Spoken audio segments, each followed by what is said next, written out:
About where you are and what you've been doing.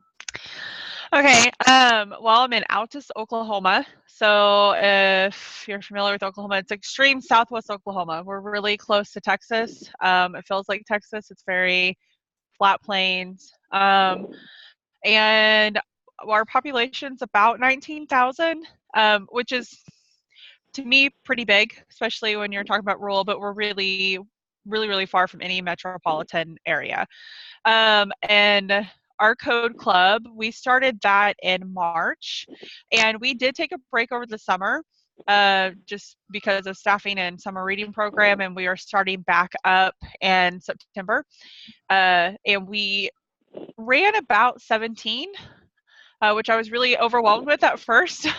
But thankfully, with the recruiting, volunteers, and parents material that was provided, I was able to get about 2 consistent and sometimes 3 parents that volunteered and helped with the code club, which made it run really smooth. And really after that first code club where you're like, oh my gosh, it went a lot better because the kids were super excited to just jump in every time they came in. So that's a little bit about our code club, and we are already signing up again for starting back up in September. And right now we so far have about the same kids that participated in the spring signing back up again. Great. Thank you. Julie, how about you? Yes. Okay, so your library. I'm sorry, I'm in a computer without a video, but so we're in rural New Hampshire. We have in Jaffrey, New Hampshire, we have a community of about 5,500 people, but we also serve a regional school district for a middle school and high school, so that gives us a little more, and we also serve another neighboring small rural town of about 500. So about 6,000 people really, but we're really in a very rural location in the mountains, sort of the opposite of Bailey in her flatlands here. And our code club started last fall, so we were part of that first cohort. We've had kind of an interesting experience. We had a very regular crowd. In the beginning, we had a huge number in the beginning, and then things dwindled off, and it's sort of, but we didn't require any registration, so our code club has kind of been, it changes. So we have a few core coders who come no matter what every single week, but beyond that, we have some folks that drop in for a few weeks and then go off to do some other activity and then come back again. One of the things that we did, so we had a pretty focused group for the school year, and then we made a change over the summer. We continued Code Club, but we tried to address an issue that happened with us here, which is that we have a lot of sibling groups. So we had a lot of folks that the older siblings wanted to be part of Code Club, but they were often, had a 6-year-old or 7-year-old or even a 5-year-old that was tagging along, and we found that that was a stretch for our parents because we are a small rural community, that if we couldn't accommodate the whole family, that put a strain on parents. So one of the things we did this summer is that we expanded Code Club to be not only our Prenda Code Club, which we ran, but in the same space we got a grant for additional coding activities like robot turtles. We had Cubettos, so we actually did preschool coding. We did binary coding with Legos, the Ozobots and Sphero and all of that. So we actually expanded to have both the Computer Code Club and the non-traditional, not the actual Code Club, but other coding activities happening at the same time in the same space. So what we found was that let whole families participate, and that was really successful. We're going to continue with that in the fall. Thanks, Julie. That's great. And a question from Luke before I ask you our next question is, what was your pre-code club focus group? That's hard to say, pre-code club. Our pre-code club focus group? I guess I'm not sure.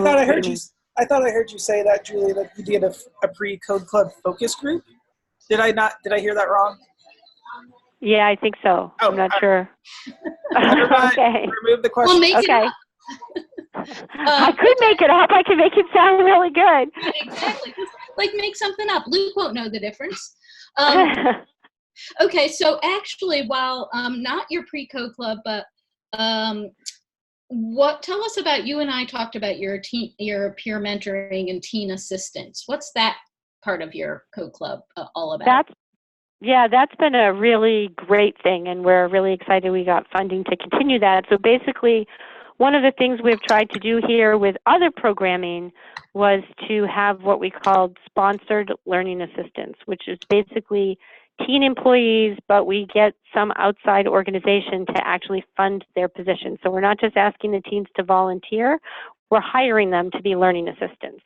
So we're being the first employer to local teens, and we were able to get grant funding from a local business that allowed us to provide learning assistance for Code Club. So that was hugely successful. So one of the things that we've found with using learning assistants who are teens, whether it was for Code Club or any of our other learning programs, is that they become they're a real magnet for the kids, especially the older elementary school and middle schoolers. These are they become peer mentors. These are the kids they're looking up to, and it really leads to a lot of camaraderie, and those teens themselves really bring in other teens. So even though they're there for their job, next thing you know, you have other teens coming to sort of be part of it and to participate and to help the younger kids.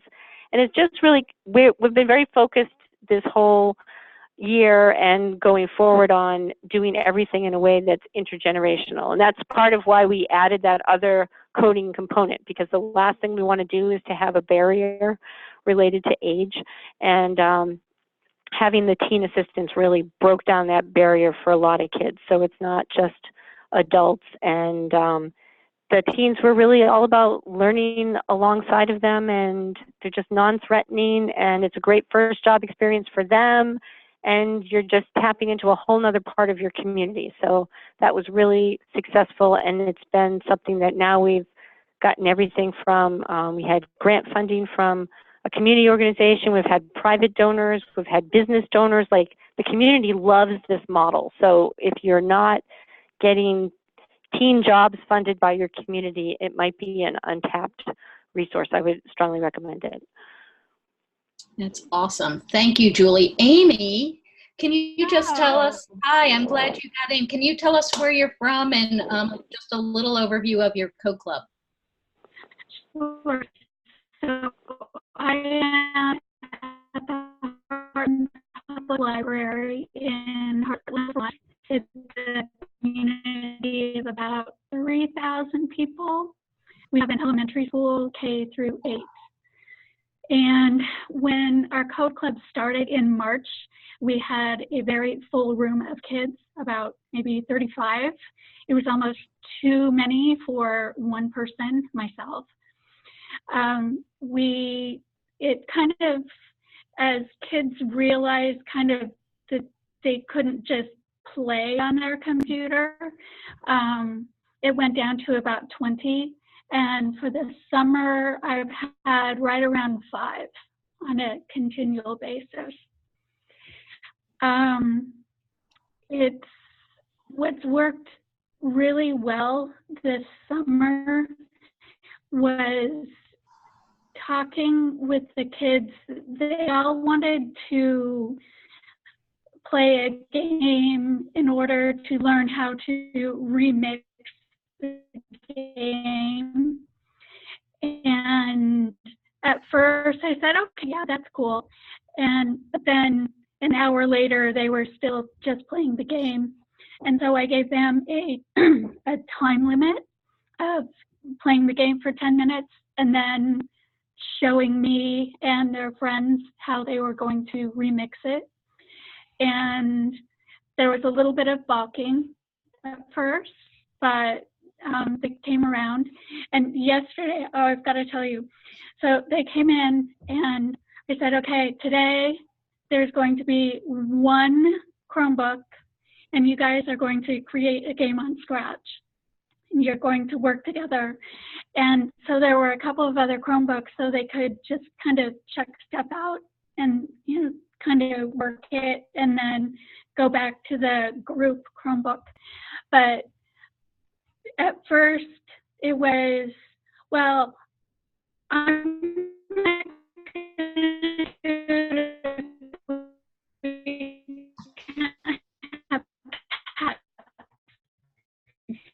Amy, you're breaking up. Amy? They say, go crazy. And I said, okay, cats versus. Oh no, yeah, it says my internet. Yeah, you're breaking up you're breaking up a little. Can you just say, let's try it again. Can you say what at first? You said at first, and then we lost you, sort of. Oh no, is she gone? Amy, maybe you could call in. Maybe your phone would be better. You can hear me. Here, I'll chat her instructions on how to do that. Great, thanks. Bailey, I'm going to ask you to talk about what's worked well for you. What's an idea that worked? Well, I kind of did this halfway through.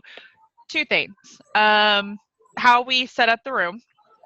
At first, I kind of had, for those, I guess, not everybody's videoing, but I had rows just like straight across, tables straight across, lined up, and it was not very conducive to everybody kind of working together. So then I went to a horseshoe shape, and the kids really liked that, because even some kids would be like, can I move over here in front of that person? And we had, you know, extension cords with plugins available for people to plug in their laptops that they brought.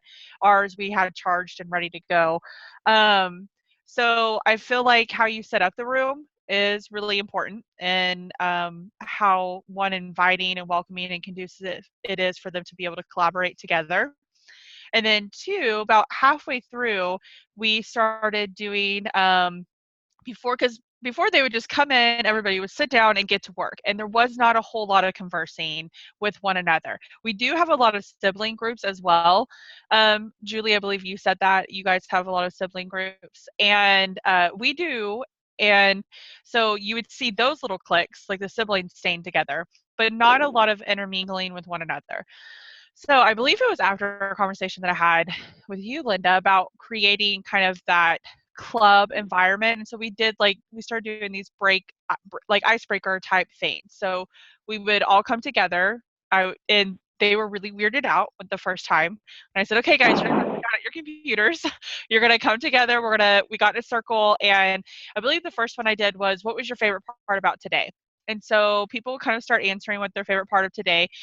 We, even though our club was open for 8 to 18 years old, the majority of our kids were probably elementary, middle school age. We didn't have I think we had one high schooler. And even that, it was more like maybe 7th grade. So it was really neat to hear like what some of these, you know, 3rd graders, 2nd graders were answering what their favorite part of the day was. And then figuring out, you know, kids started figuring out, well, I had that teacher in school when they started talking about school. And pretty soon it was like, well, what icebreaker are we going to do today? And you really just started seeing these bonds being made. And then as these kids have even come in during the summer, I've seen them talk to one another. Are you doing Code Club again this year? Are you coming to this library program, you know, next week? And it's these groups of kids that you probably wouldn't see hanging out together outside of school, because there's also age gaps. But it's like they created this like Code Club family of sorts. And so that's been something that it has worked really well, and I'm excited to keep doing. So Thanks. Oh, thanks, Bailey. That's great. Oh, great, Amy. Thank you. So, Bailey, I think do you have a picture? Like, I love the Code Club family, and Luke just like cheered. So you send a picture of what the Code Club family looks like. Yes, I can get that. We'll do that when we first meet. I'll have everybody kind of get together, and because I feel like we're definitely going to have a lot of the same people coming back. And then obviously I'm hoping that we have new faces too. That's great. Thank you, Bailey. And Amy, come back and tell us, so you were talking about sort of at first, it sounds like maybe they were tentative or something, but then, so tell us a little bit more. Oh, good. All right. And questions from Julie. Amy, did you require registration? Anybody who wants to add questions in the chat while we're going, feel free. So Amy, are you here? She said her internet connection still is poor. Oh, so I'm still having a poor connection. All right. I sent her privately instructions for dialing in, so we'll Great. see if she can get back in. All right. Bailey, question from Julie. Registration? Oh, yeah, I was just texting. I did require registration. I say that loosely. I asked everybody to register, but if a kid showed up and they had not registered, there's no way that they were not going to be able to attend Code Club. I really expressed, and people definitely started realizing as they came, is that nobody will be turned away. You might have 4 or 5 kids on one laptop. We do only have a certain amount of laptops. You're welcome to bring yours. Just know it's a possibility that you might have to share. And I never got a complaint about that. And I, eventually had more kids bring theirs. But I had an online link to like a Google Docs registration, and that's where I had majority of my mom's parents register. And then they also were able to just call up to the library, and we had a sign up sheet up front. And it was just a good way for me to know how to set up the room. Great. Thank you. So keep typing in chat, anybody. But Julie, tell us about something that didn't work so well. You're definitely doing some great stuff. What hasn't worked as well? Well, because we were so excited to expand our Code Club this summer, we also expanded the hours. And we actually went to 2 full hours. And I think that was a mistake.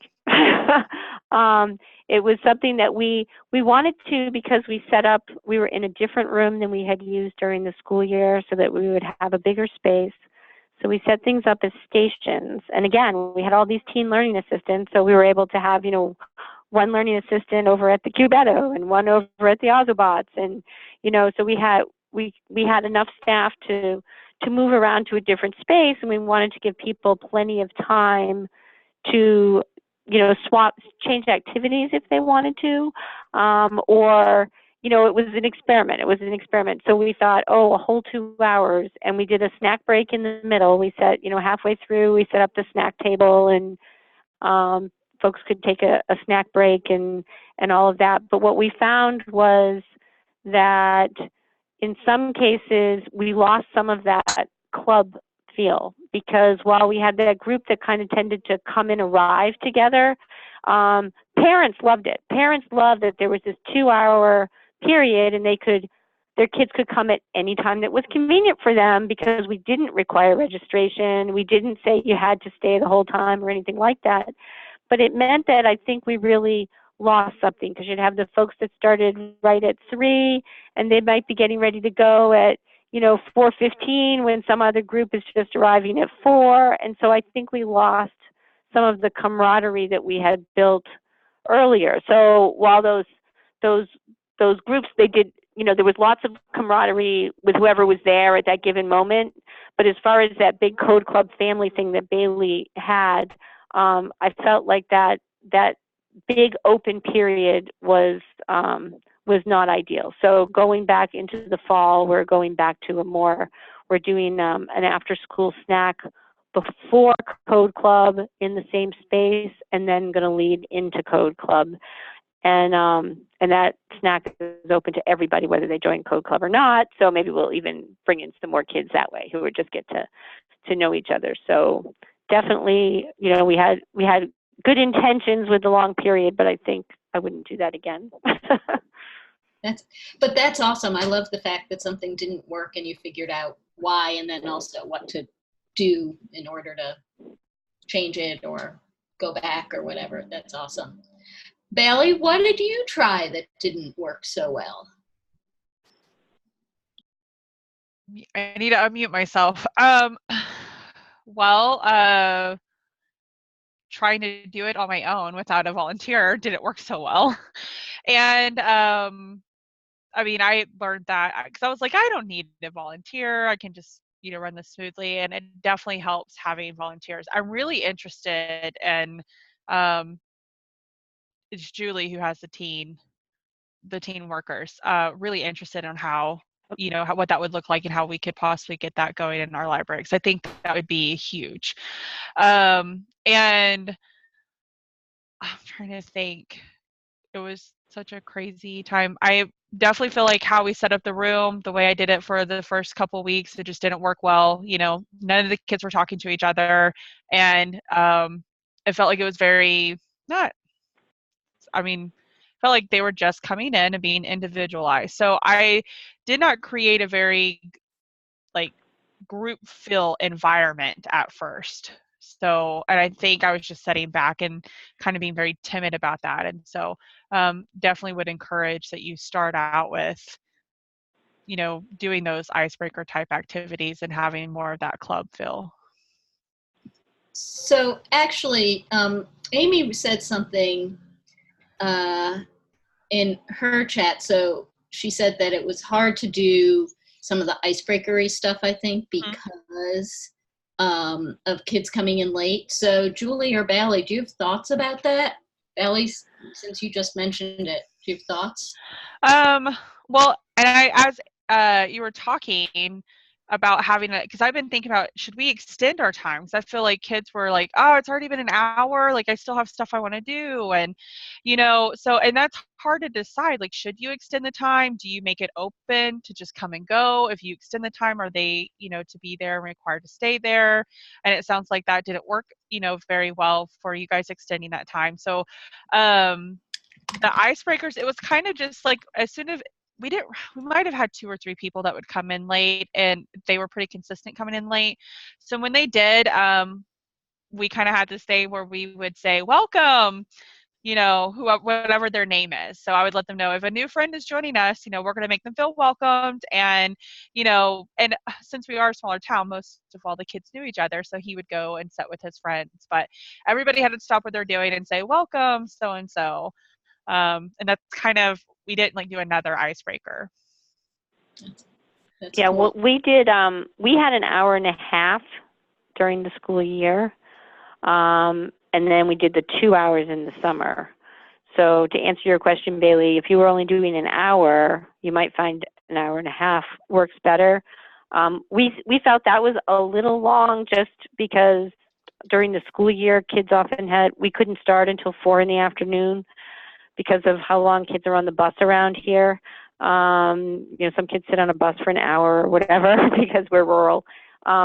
So we found that we couldn't really start until 4. So pretty much going to 5:30, we started having kids having to leave at 5. So in the fall this year, we're just going to try the hour. But we definitely had some kids who stayed the full hour and a half and were committed. Just the 2 hours was just too much. You know, it had great intentions, but it was too hard to keep that. It looks like you've really established that club feel, which is great. I'm just reading right now Amy's comment. She said, we cut back to an hour and a half. Every time I tried to have an opening activity, it fell flat. They were also antsy at the end. They didn't want to share what they were doing. Oh, so that's at the end of Code Club. The summer group is getting better. I was just reading that and I was thinking, you know, there's kind of 2 types of icebreakers. There's like answer a question. It's more like verbal. And then there's this whole other category of like moving and incorporating your bodies. Like I did one, like organize yourself in a line based on your birth date or something like that, where they're actually moving around. It's more tactile. So I just thought of that as I was reading that comment and wanted to throw that out there. That's a great point, Luke. I love that too. And actually, you know, it'd be fun maybe on Facebook. Is this possible for people to just write down all the different icebreakers? So that we've got a Google Doc that's cool. just a open sharing Google Doc. In fact, Cool. I'll go get the link and paste it in here, but it's always open for people to take ideas or share ideas in the Code Club community. So yeah. Yeah, that would be awesome for people to just write. And particularly, well, for me, the question ones are easier than the moving around ones. So it'd be great. I'd love to see some. That'd be great for me to see some of those. And then Julie, because Bailey asked or mentioned she loves the idea about the team assistants. Like, what advice would you give to someone who wants to start that and hasn't done it before? Do you have thoughts about that?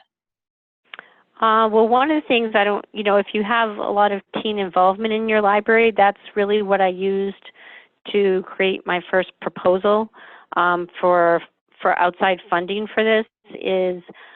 We had teen volunteers for various things at the library. We also we're in our second year for the first time, having teen employees who were, pages in the library and working in the library. So I was able to come up with a good narrative on the benefits to both the teens and to the community of having their kids employed by the library and being that first employer. We focus a lot on the benefits of the library being a first employer for teens in the community, and that seems to resonate with a lot of people. So that was the narrative, and I was able to show our teen volunteers from the National Honor Society, the Interact Club, who helped with our summer kickoff. So we took lots of pictures and used that to sort of help tell the story.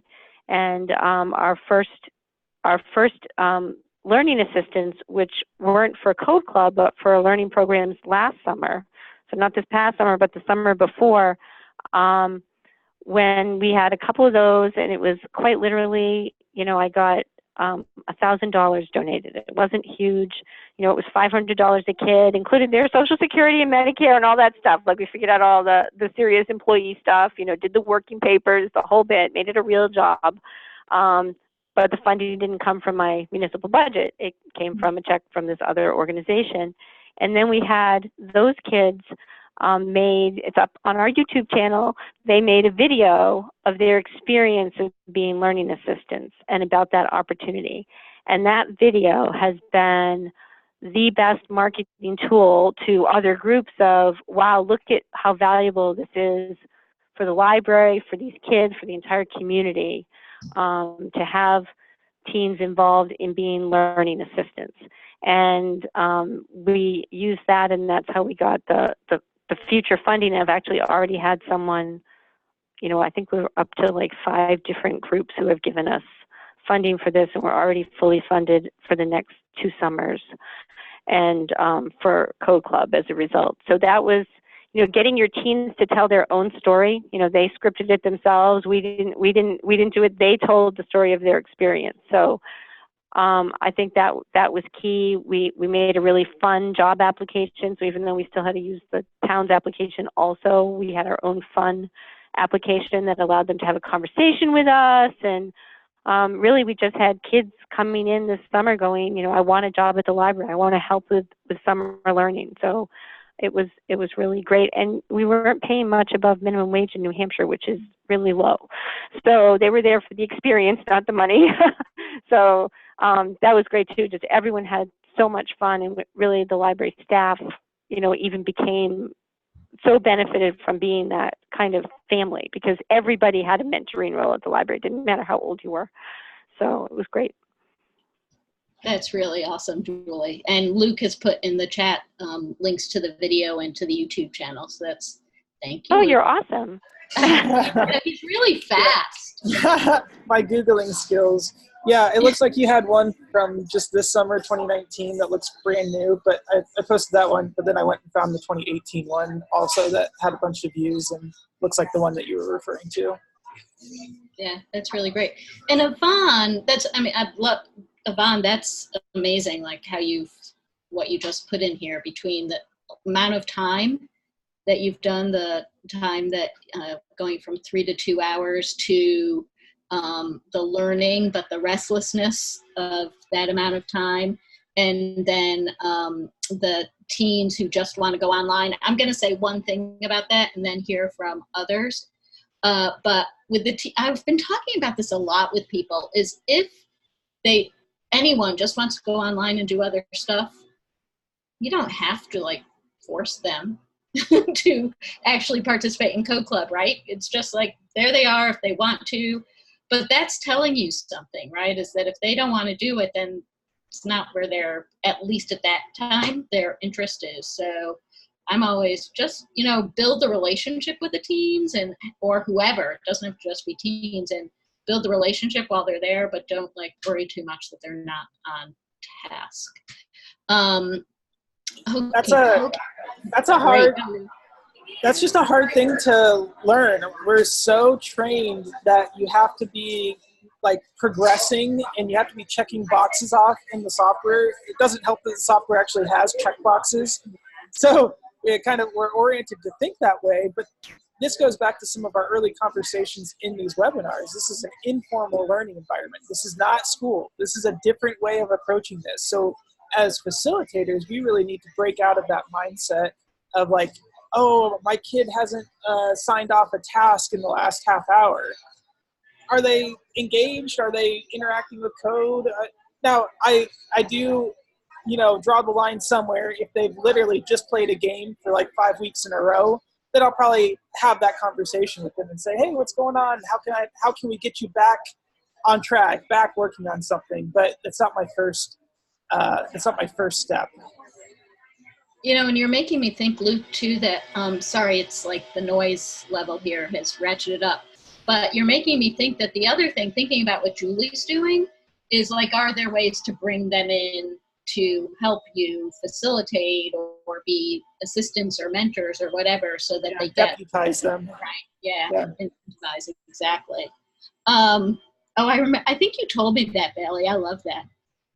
That's really awesome. So I had one other question that I asked everybody, Julie, Amy, and Bailey, to talk about. And Amy, type away what your answer is. But I was curious what else they want to learn related to Code Club and working with youth and all of that. Like, what's something you'd like to learn from the rest of the Code Clubbers or have questions about? And Bailey, go. One thing, and it kind of spurred as we were all talking, is I really want to learn how to accommodate the variety of age groups that we have. Because obviously the youngers do take a lot more attention from myself and the volunteers. But I know there's so many different things out there. So I've been wondering, do I have separate code clubs and break up the ages, or do I think somebody mentioned how they have the different stations for different ages type thing. So really would love to kind of figure out what would be the best way to serve my kids that are coming with the wide variety of ages. Or is it fine the way it is? I have a comment to Bailey. Yeah, go ahead. This is Julie. Okay. So one of the things that we found, because we were doing this different age group thing over the summer, but also adding other kinds of activities. And during the year, we had done the Coder of the Week on the big screen. So one kid hooked up to the big screen and they could show off what they were doing and while they were coding, and that was intriguing. But once we had this big 2-hour block and we had all these different age kids, and there are some kids doing Friend to Code Club and some kids doing Ozobots, and they're all, jumping around from thing to thing. What we found was we suddenly had some new kids and kids who were doing, multiple kids were kind of working on the same challenge. So I got a Bluetooth keyboard for the big screen, and they gathered around a table together and used the big screen as the shared computer. And that became, all of a sudden, like the whole room was riveted, and it didn't matter whether, so suddenly the 6-year-old little brother is right there with the 13-year-old sister and all their friends, and everybody's all about, oh, try this. So that kind of turned into a new focus that coalesced the ages, and that was a really exciting thing that made me glad that even though we were having some of these other challenges of the long time and kids doing so many different activities, did we have enough, help to bounce from activity to activity? It really felt like it was worth it, because I did get, we got everybody all in the same room and all working together as just like a big team. But that was, using that big screen a little differently was a really great way, because you no longer needed the 6-year-old to be able to be the one to type in the code or to do whatever, to have the motor skills, because that, or the reading level, because suddenly they've got these older peer mentors to work with, and it was really positive. Thanks, Julie. What's your question, or what would you like to learn more about? Mine was, and Bailey's already answered, a lot of that was really that club feel. As I say, we had a little bit more of that in the school year, but we definitely lost that with the longer group over the summer. So I was really interested in hearing what those ideas were, some of those icebreakers and ways to bring that back as we start up again this fall. Great, thank you. And Amy is asking how she keep the club feel, not the code feel. Coder of the week she does. Other ideas about, and now we're opening it up. So we have about 20 minutes. What kinds of questions do you have for Bailey, Amy, or Julie? Answers you have for Bailey, Amy, or Julie? Anyone. You can unmute yourself, or you can text, you can chat. So Julie, the person who's the coder of the week says, I want to be coder of the week. Yeah, basically it was one of those things. And if you were the coder of the week last time, you offered to give someone else a turn. Sometimes there'd be kids who would get there early to be sure that, hey, I'm the first one here. Can I be coder of the week? And it was just, but they're really good about it. There was not a lot of, it was all happy competition. And if two people really wanted, then we would go, well, halfway through we'll swap or have you work together on some kind of coding project together on the big screen. And but using the big screen differently this summer was really a fun thing. So I think I would definitely mix that up. Like sometime have it be coder of the week, but sometime have it be, hey, we're all going to do this coding thing together. In this case, the hour of code is always like the greatest icebreaker because we do it in a room where we can all be really loud, and when he gets to his goal, we all go woohoo, and everybody has a lot of fun. Cool. Thank you. Lee is asking if any of the club, I don't know if you've scheduled a special presentation of student projects. Whoa, here they come. We did, and then it had to get rescheduled because we had tornado weather, and we were never able to get it rescheduled because it was already scheduled at the end of May, so end of school and everything, and basically once that day couldn't happen because of the tornado weather, so I'm planning on doing one again this fall. Bailey. And Julie, what about your coder showcase? We did about halfway through because as I say, we started last fall, so we were sort of a school year was the focus, but about halfway through after the holiday break, sort of to get everybody back in the groove. They were back for just a couple of weeks with the focus being to prepare for the Coder Showcase, and that's where we invited all the families and the public. We put it out in the newsletter for them to come and see what the kids were doing, and they all took turns being up on the big screen showing, this is my project, and that was great because that actually got the press sort of interested in what we were doing, which led to some great things as well. So that was awesome. That's great. Anybody else do showcases? And while you're, cool, thank you, Luke.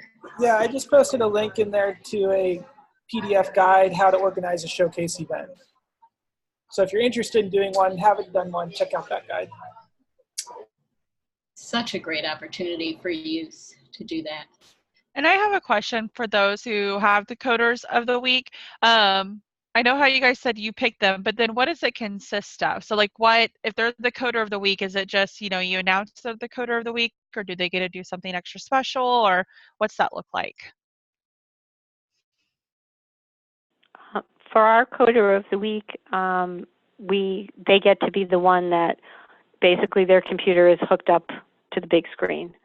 So whatever they're working on is, the whole group can see. So they have something exciting that they're working on. And sometimes really the ones who volunteer are the ones who have a really cool project that they want to share or something that they need help with.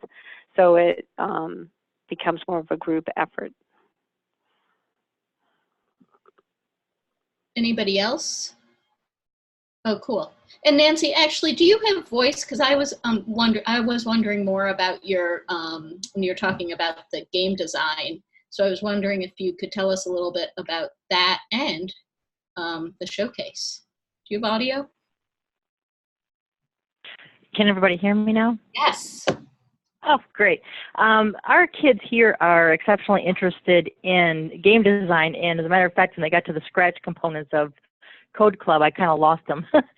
And so I had to kind of redirect their focus. And so they were able to use Unity, which is one of the industry standards for game design, had a free, has free software that you can download and install. And so the kids were using that, and they were able to, through camp, we went through and they were able to go through a tutorial and learn how to use C#.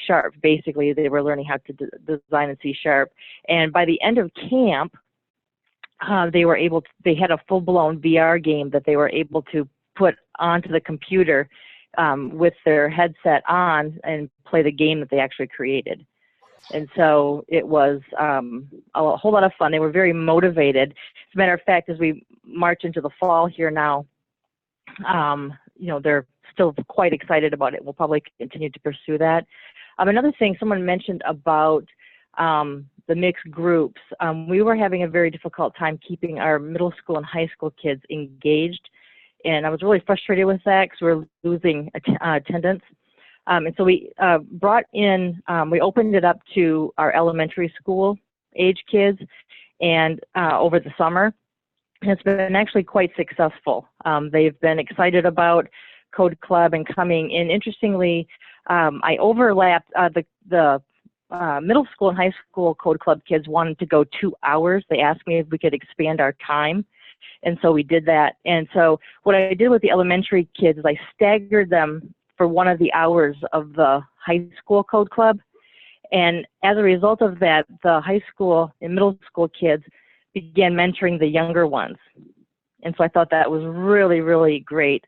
And as far as the club environment goes, I was a little worried about the age gap, but there seemingly isn't any problem with it.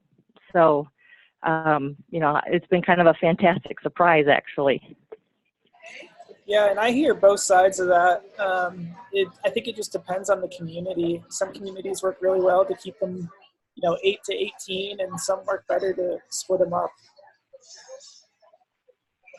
Nancy, does the library own a VR headset? Yeah, we have a VR headset here. Mm-hmm. Okay. Yep. We have the Oculus Rift. Cool. That's awesome. Awesome. I'll just say that I know a library that connected with their special collections, and they took some materials from the special collections and created a virtual reality event Cool. around a historic something from the town. So actually that would be something. They could create a game based on something historic. That would be sort of cool. And Nancy, that would be cool. Yeah, go for it. And you did a showcase. Want to tell us a little bit about that too? Yeah, that was actually before the VR. This was actually still during the tail end of our school year. And the kids, like I said, the middle school and high school kids, I lost them to Scratch. And so to keep them engaged, I used their excitement with Scratch to do our showcases. So they created their own Scratch game. And from that, then the parents, we didn't have the media there, but the parents were there. So kids were able to put their particular project up on the big screen. And then the parents were all there, and they were able to see what the kids had accomplished. And they were so excited. I mean, they were sharing their projects with each other. The kids were all the whole time. But when the parents got there and they were able to share the experience or their project, they were just really over the top excited about that. That's super awesome. And then I have one other question for you. So when you said you brought the younger kids in with the older in the summer, did you do that Yeah. an hour? The elementary school kids, I thought as far as their attention span would go, it just, you know, I set that Code Club for an hour. And so what I did is the middle school and high school kids meet from noon to 2 over the summer, and then I was having the elementary kids come in from 1 to 2. Yeah, so the middle school and high school got a little time on their own to do their stuff, and then they were joined. That's very cool. All right. And Lee is asking, how many have used Ozobots and Spark bots, and what kinds of activities? The Spark ones are the Spheros, everybody, just so you know. And thank you, Luke, for sending those to us. That was a real treat. I don't thank me. Thank the whole grant team. I was just in fact, I didn't even click the button. That was Eric from North Dakota State Library. We have a large Oh, sorry. Go ahead. We have a large carnival here at our event complex for our summer book clubbers, and we always do a makerspace area. It's kind of like a maker fair for the kids to also participate in. And so I was able to take the Ozobots to the maker fair this year at the summer book club carnival, and so all of the elementary kids were exposed to the Ozobots, and they just had a fun time being able to take those markers and create a track and have those robots do what they commanded them to do. They thought that was really, really a lot of fun. It's one of the most fun things you can do is seeing a robot do what you tell it to do. Like, how cool is that? I actually have a question about Unity. I mean, this has come up in other cooking stuff I've done. Did you know that ahead of time? Did you know Unity, or did the youth learn it with you? How'd that work? I have a bit of coding background myself, and so I did know about Unity before the summer, but I didn't know that, what was actually available for us. And so, you can go to their website, and there is a free version that can be downloaded and installed. I will say that if you're going to do that, it does take quite a lot of system resources to run that on the computer. So you're going to want to have a beefy computer to run that. Probably not Chromebooks. Right. Probably not, no. Because it's actually downloaded software. It's not web-based. Right. Julie, tell us about your Ozobot races. Okay, yep. So we do the Ozobots. We've done everything from, we do have iPads, which we just got a grant that got us iPads. So we used some of the different apps for Ozobots and Evo and all that stuff. But one of our most popular things is just using the markers on big long pieces of paper, and we'll tape the paper together. So, we're a frugal library, so the papers are quite literally the papers we take out of the book covers. When you get to cover books, we get paperless book covers, and you can pull the papers out that you would normally just recycle. And those are treasured and saved for Ozobot racing. And because we can tape them together in a long stretch, and the kids will use the markers to do different kinds of codes, and they'll have different challenges, like, see who can get to the end of the table first, but you have to have at least one spin or one turn right or one turbo or whatever it might be. So they have certain challenges to add to, their coding requirements in the race, so that they have to put certain things in there and learn different codes and then see who can get there first. So that's been a lot of fun, and that's fun for all ages. We've had 5-year-olds doing that, so it really opens it up to everyone. That's any other. Bally said she hasn't introduced, right, Bally? I'm quoting you right. You haven't done this yet with the robots, so you're wondering other things people have done. Yeah, just I guess I'm wondering how it will look logistically. Like right now they come in, we do our thing, and then they sit down at their computers and sign on to their program. So integrating these different devices, is it just kind of first come, first serve? Some kids are working on that while others are working on their, laptops, or how does that look like for others? This will answer part of that, at least. I don't know how people are. I would envision. I've talked about it a couple different ways, but just so everybody knows, there is going to be content or curriculum in the Penda software in the next couple of weeks here for those robots and a couple of other hardware things, Makey-Makeys and Raspberry Pis. So the kids will still have like a one-stop shop where they log in and it will kind of lead them through in the same format. So that maybe addresses part of that question. The other part of how people are using it, I've talked to a number of librarians who you maybe have two groups, like one group who's doing hardware, one group who's doing more software-based coding, and then switching at halfway point.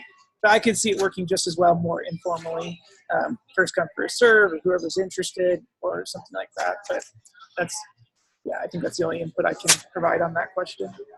And actually, just Bailey, were you going to say something? Oh, I was just going to say, I mean, like Luke, you mentioned earlier, every community is different. So the different formats is probably going to work differently for everybody. So I guess just being open-minded and okay with trying both ways and flexible. Well, and Luke just made me think that if you have different, like one group doing hardware-based with software, whatever, then you could have them teach each other, right? You could say, oh, hey, we just did Ozobots. We're going to show you what we did. And then we just did Scratch. We'll show you what we did. And that could be a lot of fun. Do that. And then one other question, just going back to Nancy, question was about if you knew, where was it? Something about Unity. Who asked that question? Megan asked, how did you introduce Unity to the kids? Because it's so complicated.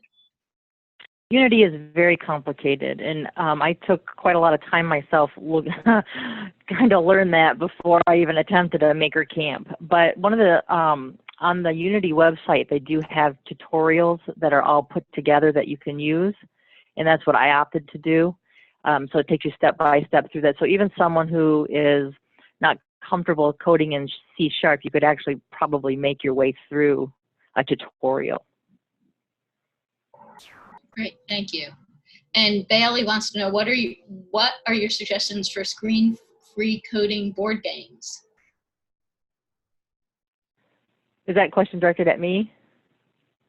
It's at anybody, I think, right, Bailey? Oh, okay. Yeah, somebody had posted who was at Amber that they have different tables, and one of them is the screen-free coding board game. So is Robot Turtles, that's the board game, Julie?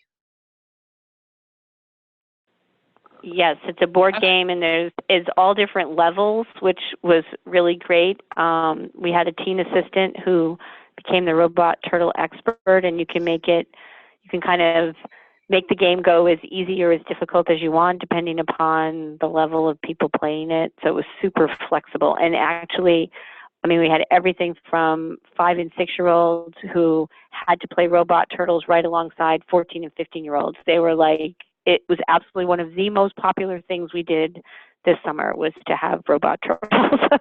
That's awesome. It was like $20 on Amazon. It's like super cheap, and it was an easy win. Okay, thank you, Amber. Or thank you, Julie. And then I saw Amber's comment on the chat. Cool. Oh yeah, and then Lee added to the chat too. And okay.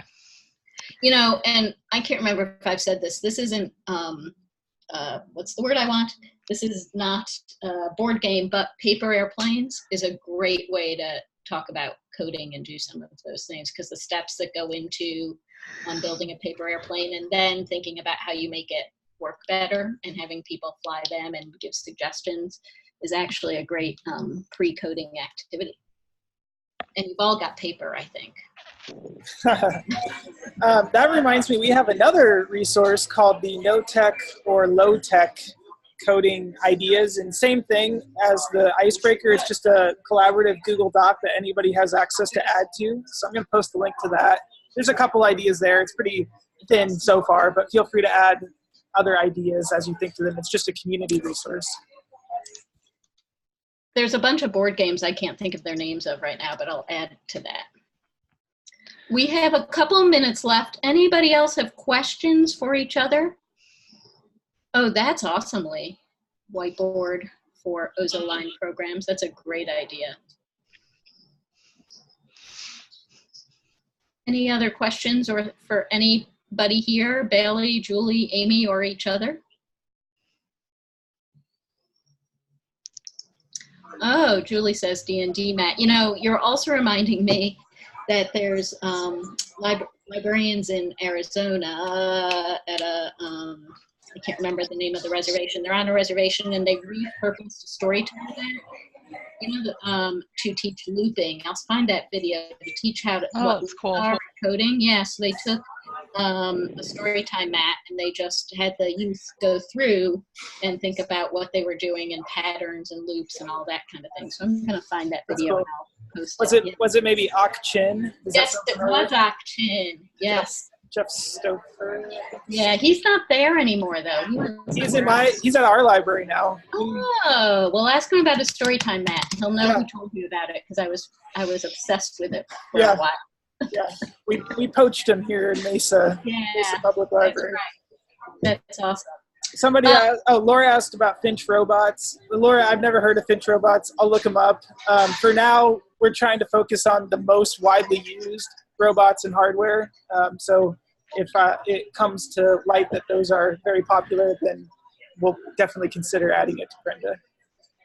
Finch Robots are a Google thing. And they work with not any, but they work with a lot of different coding programs. Okay, so you can use it with Scratch. Yeah, exactly. They work with Scratch, and I can't think of any other programs at this moment, but yes. And they were one of the first, and I don't know if they've updated them. I haven't thought about them in a while. Cool. Yeah, I'll check them out. Yeah. Good. Any last words? Bailey, Amy, Julie, what are your last words for everybody? I didn't tell you I was going to ask that. Crickets. Thank you. There's my last words. Thank you, and thanks. And really, this is really great to be part of this bigger community. So this is really the Code Club family, all of you. So thank you. Yeah, I would have to second that. It's been really awesome. Such a great opportunity. So I like it. Thanks. Go ahead. Let's take a minute to put in another plug for coaching, one-on-one coaching with Linda. Take advantage of that if you haven't already. If you have already and you want to talk to her more, take advantage of it again. She's got a Calendly link where you can just sign up for, I think they're 30-minute or hour-long phone calls with Linda, and she'll like listen to what's going on and give you really practical, good advice on how to make things go better. So that's part of what you get as part of the grant. So make sure you take advantage of that. It's very helpful and very valuable. Thanks, Luke. And I'll put that on Facebook again. Okay. And Luke, are we telling people about our monthly? Oh, yeah, let's make an announcement for that. Beginning in September, we're going to do just an open monthly Zoom call. So you sign up for it and you'll get on the calendar invite. Just log in. We'll have some structured conversation, but it'll be more like today, really. This is kind of a prototype of what that's going to look like. So it'll be very open-ended, conversational, maybe a topic that has come up a lot in the meantime, but it'll just be a fun way to stay connected, to get to know each other better, to build more community, to share ideas, to get better at all of this, and et cetera, et cetera. So those are going to be starting in September. Keep an eye out for email announcements about that. Luke, is it okay for Julie to come to those? Because she said her grant period is expired. Absolutely. Yeah. As Prenda, we may add another one for non-grant libraries down the road, but with my baby in the family, I'm not doing a lot of new things right now. So yeah, Julie, you're part of the family. Yeah, absolutely. All right. Thank you, everybody. Thanks, Bailey and Amy and Julie, for being willing to do this and answer some questions. Thanks, everybody else. Thanks, Luke.